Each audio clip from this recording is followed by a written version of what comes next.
the experiences of my life, so for a person like myself, you have to understand I am a skeptic first. That makes sense. That makes sense, Dice. I was thinking too as well. That makes sense. Okay. I am a skeptic first. Okay. So I am naturally more like Thomas than any of the other disciples. That's my natural leaning. With that, my entire journey has consisted of this constant rub with God.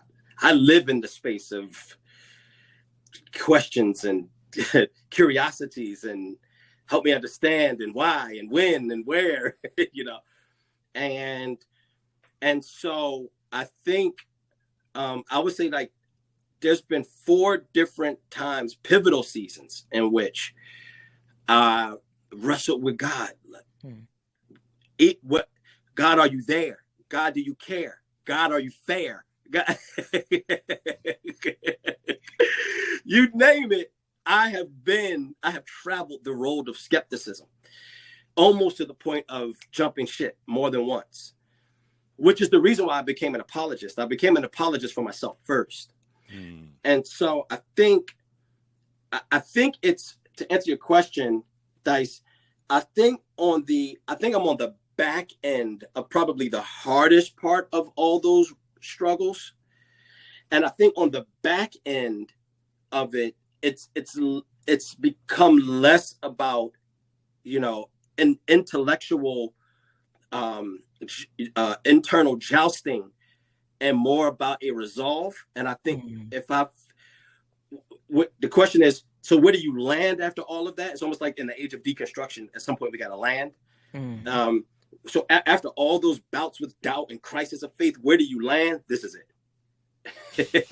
Yeah. So I have lived in a tension my entire life, and I have lived in the tension of being a human, the conflict of being a human in one sense, and a partaker of the divine nature of Christ in another, and living within that tension. What that does is, what you find as a partaker of Christ, the parts of you that are broken are highlighted. And so the more I get in touch with my mortality, the more I'm like, let me tell you what it comes down to. Right. Not my perfection, not my performance, not my ability to get it right all the time.